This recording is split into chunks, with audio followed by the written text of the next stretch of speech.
মুরলির তারিখ ২৯ নভেম্বর ২০২৩। ওম শান্তি।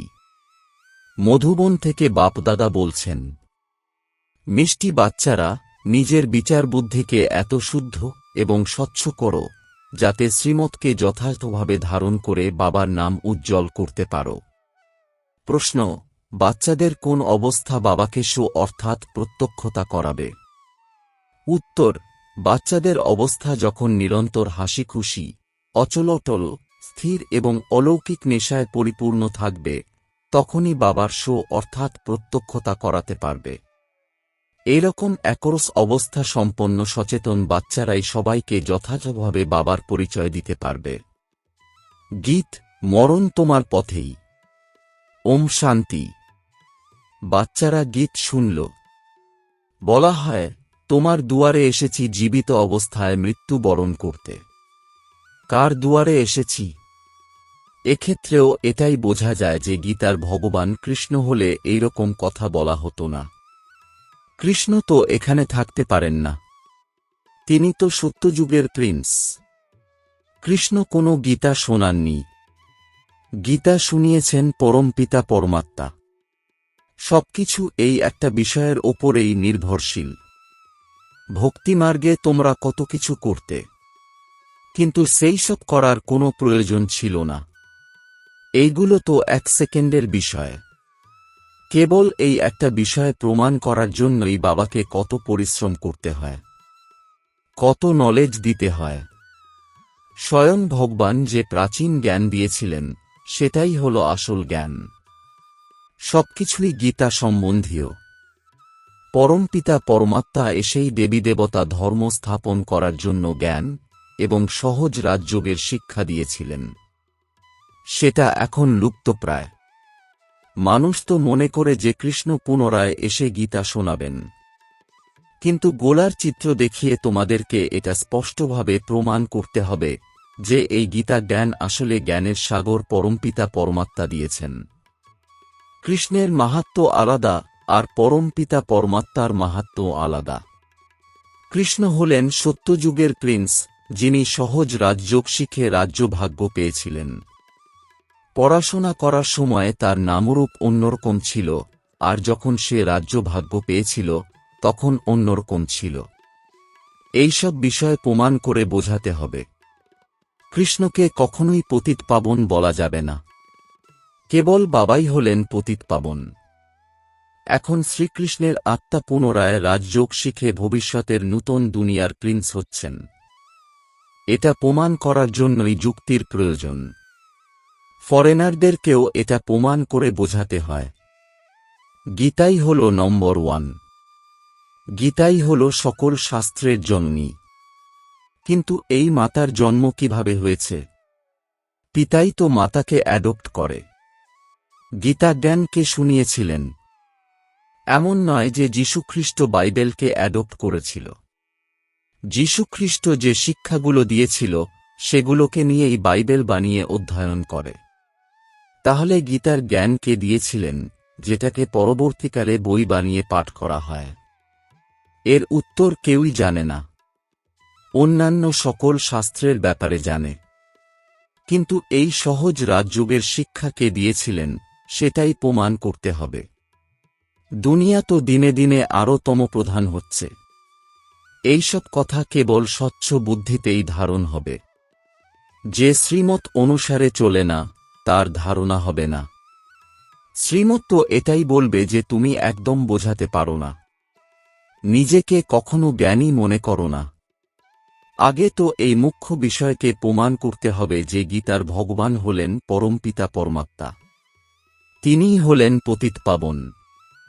দুনিয়ার মানুষ তো তাঁকে সর্বব্যাপী, ব্রহ্মতত্ত্ব অথবা সাগরের মতো বলে দেয়। যা মুখে আসে তাই বলে দেয়। সবই অর্থহীন। সমস্ত ভুল গীতা থেকেই উৎপন্ন হয়েছে, কারণ কৃষ্ণকে গীতার ভগবান বলে দিয়েছে। তাই বোঝানোর জন্য প্রয়োজনে গীতার সাহায্য নিতে হবে। বেনারসের গুপ্তাজিকেও বলা হতো যে বেনারসেও এটা প্রমাণ করে বোঝাও যে কৃষ্ণ গীতার ভগবান নয়। বিভিন্ন ধরনের সম্মেলন হয়। তাতে বিভিন্ন ধর্মের মানুষ উপস্থিত হয়ে শান্তি স্থাপনের উপায় খোঁজে। কিন্তু শান্তি স্থাপন করা তো ওইসব পতিত মানুষদের হাতে নেই। পতিতপাবনকেই আহ্বান করা হয়। তাই ওইসব পতিতরা কিভাবে শান্তি স্থাপন করতে পারবে? হয়তো সকলেই আহ্বান করে, কিন্তু পতিত থেকে পবিত্র বানাতে সক্ষম সেই বাবাকে কেউই জানে না। ভারত আগে পবিত্র ছিল, এখন পতিত হয়ে গেছে। তাহলে পতিতপাবন কে? এটা কারোর বুদ্ধিতে আসে না। বলে দেয়, রঘুপতি রাঘব। কিন্তু এটা ওই রামের বিষয় নয়। মিথ্যা আহ্বান করে। কিছুই জানে না। কে গিয়ে এইসব বিষয় বোঝাবে?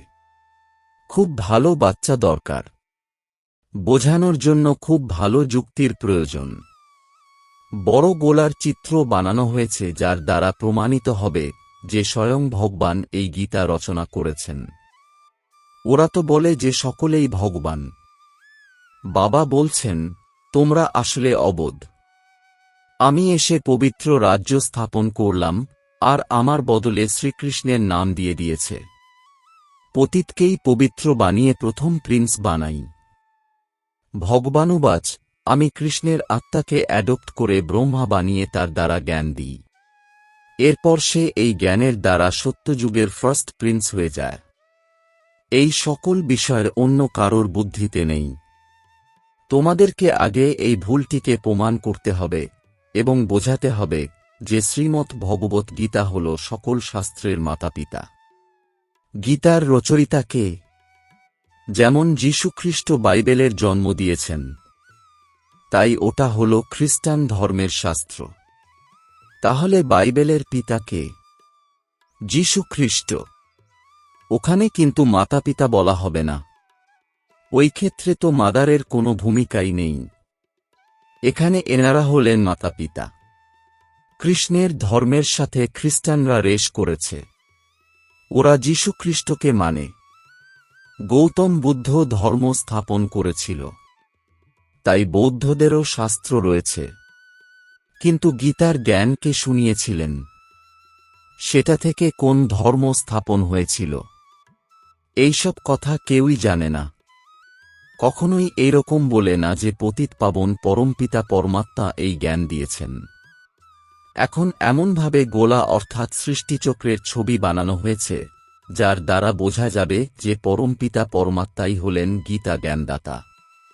রাধা কৃষ্ণ তো সত্যযুগে থাকবে। তারা তো নিশ্চয়ই নিজেকে নিজেই জ্ঞান দেয়নি। জ্ঞান দেওয়ার জন্য অন্য কাউকে প্রয়োজন। কেউ না কেউ তো আছেন, যিনি তাদেরকে উত্তীর্ণ করিয়েছেন। এই রাজত্ব প্রাপ্ত করার জ্ঞান কে দিলেন? আপনা আপনি তো ভাগ্য তৈরি হয়নি। হয় বাবার দ্বারা অথবা টিচারের দ্বারা ভাগ্য তৈরি হয়। বলা হয়, গুরু গতি করেন। কিন্তু এই গতিসদ্গতি কথার অর্থ বোঝে না। যারা প্রবৃত্তি মার্গের, তাদের সদ্গতি হয়। গতি মানে সবাই বাবার কাছে ফিরে যায়। এইসব কথা কেউই বোঝে না। ওরা তো ভক্তিমার্গে অনেক বড় বড় দোকান খুলে বসে আছে। এই একটাই হল সত্যিকারের জ্ঞানমার্গের দোকান। বাকি সব ভক্তিমার্গের দোকান। বাবা বলেন, এই সমস্ত বেদ শাস্ত্র ইত্যাদি সব ভক্তিমার্গের সামগ্রী। এইরকম জপ তপ করলে কিংবা বেদশাস্ত্র অধ্যয়ন করলে আমি প্রাপ্ত হই না। আমি তো বাচ্চাদেরকে জ্ঞান প্রদান করে পবিত্র বানাই। আমি হলাম সমগ্র সৃষ্টির সদ্গতিদাতা। ভায়া গতি হয়ে আমাদেরকে সদ্গতিতে যেতে হবে। সবাই তো সত্যযুগে আসবে না। এই ড্রামা তো বানানোই আছে। আগের কল্পে তোমাদেরকে যা যা শিখিয়েছিলাম, যেসব ছবি বানানো হয়েছিল, সেইগুলোই আবার রিপিট হচ্ছে। মানুষ বলে তিনটে ধর্মের পায়ায় এই সৃষ্টি দাঁড়িয়ে আছে। দেবী দেবতা ধর্মরূপী একটা পায়া ভেঙে গেছে। তাই এই সৃষ্টির টালমাটাল অবস্থা। আগে কেবল একটাই রাজত্ব ছিল, যাকে অদ্বৈত রাজ্য বলা হতো। পরে ওই একটা পায়া লুপ্ত হয়ে তিনটে পায়া হয়েছে। কিন্তু এদের মধ্যে একটুও শক্তি নেই। নিজেদের মধ্যে কেবল লড়াই ঝগড়া লেগে থাকে।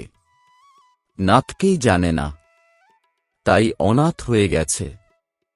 বোঝানোর জন্য ভালো যুক্তির প্রয়োজন। প্রদর্শনীতেও এটা বোঝাতে হবে যে গীতার ভগবান কৃষ্ণ নয়, পরমপিতা পরমাত্মা। এই ভারতই হল তাঁর জন্মভূমি।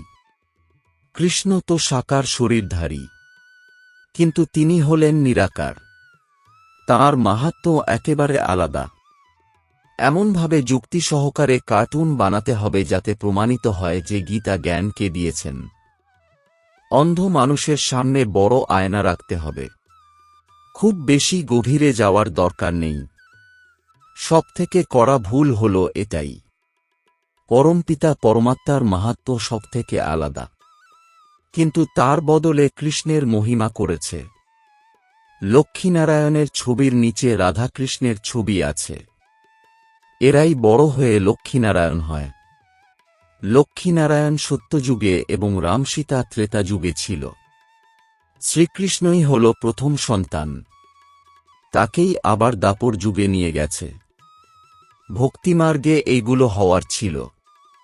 বিদেশি মানুষেরা এই বিষয়ে অতটা জানে না। ড্রামা অনুসারে কারোর কাছেই এই জ্ঞান নেই। বলা হয় জ্ঞান হল দিন আর ভক্তি হল রাত্রি। ব্রহ্মার দিন আর ব্রহ্মার রাত্রি।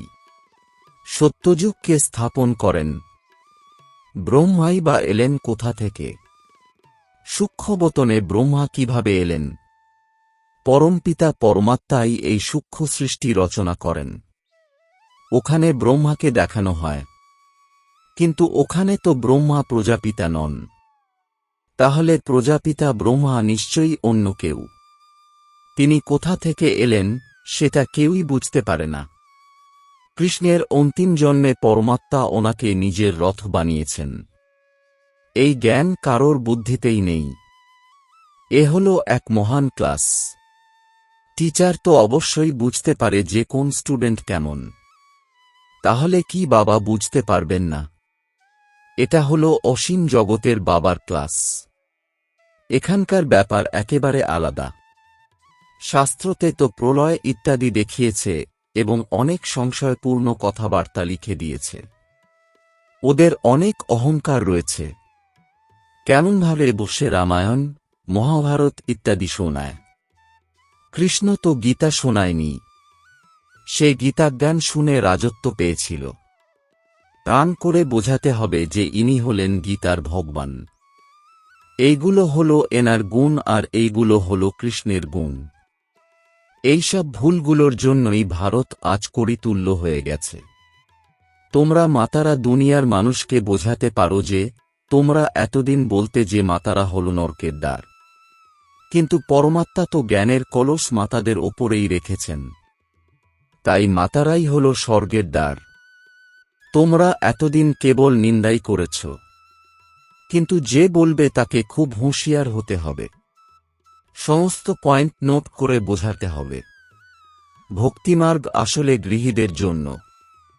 এটা হল প্রবৃত্তি মার্গের সহজ রাজ্য। আমরা প্রমাণ করে বোঝানোর জন্য এসেছি। বাচ্চাদেরকে শো অর্থাৎ প্রত্যক্ষতা করতে হবে। সর্বদা হাসি খুশি, অচঞ্চল, স্থির এবং অলৌকিক আনন্দে থাকতে হবে।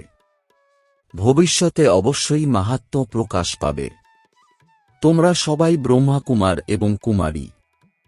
তাদেরকেই কুমারী বলা যাবে যারা বাবার কাছ থেকে 21 জন্মের জন্য উত্তরাধিকার প্রাপ্ত করায়। কুমারীদের মাহাত্ম্য অনেক বেশি। মাম্মা হলেন মুখ্য কুমারী। চাঁদের কাছাকাছি তো বড় নক্ষত্র প্রয়োজন। ইনি হলেন জ্ঞানসূর্য। আর ইনি হলেন গুপ্ত মাম্মা। এই মাম্মা হলেন আলাদা, অর্থাৎ জ্ঞান সূর্য মানে শিব, যিনি হলেন বাবা। চাঁদ মানে ব্রহ্মা, যিনি হলেন মা। তোমরা বাচ্চারাই এই রহস্যটা বুঝে তারপর অন্যদের বোঝাতে পারবে। ওই মাম্মার নাম আলাদা, তারই মন্দির রয়েছে। এই গুপ্ত বৃদ্ধা মায়ের অর্থাৎ ব্রহ্মা মার কোনো মন্দির নেই। এই মাতাপিতা কম্বাইন থাকেন। এটা দুনিয়ার মানুষ জানে না। কৃষ্ণ তো এখানে থাকতে পারে না। সে তো সত্যযুগের প্রিন্স। কৃষ্ণের মধ্যে ভগবান আসতে পারে না, খুব সহজেই বোঝানো যায়। গীতার ভগবানের মাহাত্ম্য সম্পূর্ণ আলাদা। তিনি হলেন পতিতপাবন, সমগ্র দুনিয়ার গাইড এবং মুক্তিদাতা। ছবি দেখেই মানুষ বুঝতে পারবে যে পরমাত্মার মাহাত্ম্য অবশ্যই আলাদা। সকলেই এক, এটা তো কখনোই সম্ভব নয়। আচ্ছা, মিষ্টি মিষ্টি প্রশিক্ষার্থী বাচ্চাদের মাতাপিতা বাপদাদার স্মরণসহ স্নেহসুমন আর সুপ্রভাত। আত্মিক পিতার আত্মিক বাচ্চাদেরকে জানাচ্ছি নমস্কার। ধারণার জন্যে মুখ্য সার: ১. নিজের অচলটল এবং অলৌকিক আনন্দে পরিপূর্ণ অবস্থা বানাতে হবে। সর্বদা হাসিখুশি মুখে থাকতে হবে। ২. জ্ঞানের শুদ্ধ নেশাতে থেকে বাবার শো অর্থাৎ প্রত্যক্ষতা করাতে হবে। গীতার ভগবানকে প্রমাণিত করে বাবার সত্যিকারের পরিচয় দিতে হবে। বরদান: স্মৃতি স্বরূপ হয়ে বিস্মৃতদের স্মৃতি ফিরিয়ে দিয়ে প্রকৃত সেবাধারী ভব। এর বিস্তার: নিজের স্মৃতি স্বরূপ ফিচার্সের দ্বারা অন্যদেরও স্মৃতি স্বরূপ বানানো, এটাই হল প্রকৃত সেবা। তোমাদের ফিচার্স অন্যদের স্মৃতি যেন ফিরিয়ে দেয় যে আমি হলাম আত্মা, ললাটে যেন দেখতে পায় ঝলমলে আত্মা বা মণিকে। যেমন সাপের মণি দেখে সাপের প্রতি কারোর মনোযোগ যায় না, তেমনি অবিনাশী ঝলমলে উজ্জ্বল মণিকে দেখে দেহবোধ যেন ভুলে যায়, অ্যাটেনশন যেন সততই আত্মার প্রতি যায়। বিস্মৃতদের যেন স্মৃতি ফিরে আসে, তখনই বলা হবে প্রকৃত সেবাধারী। স্লোগান: অবগুণ ধারণকারী বুদ্ধির নাশ করে শতপ্রধান দিব্য বুদ্ধি ধারণ করো। ওম শান্তি।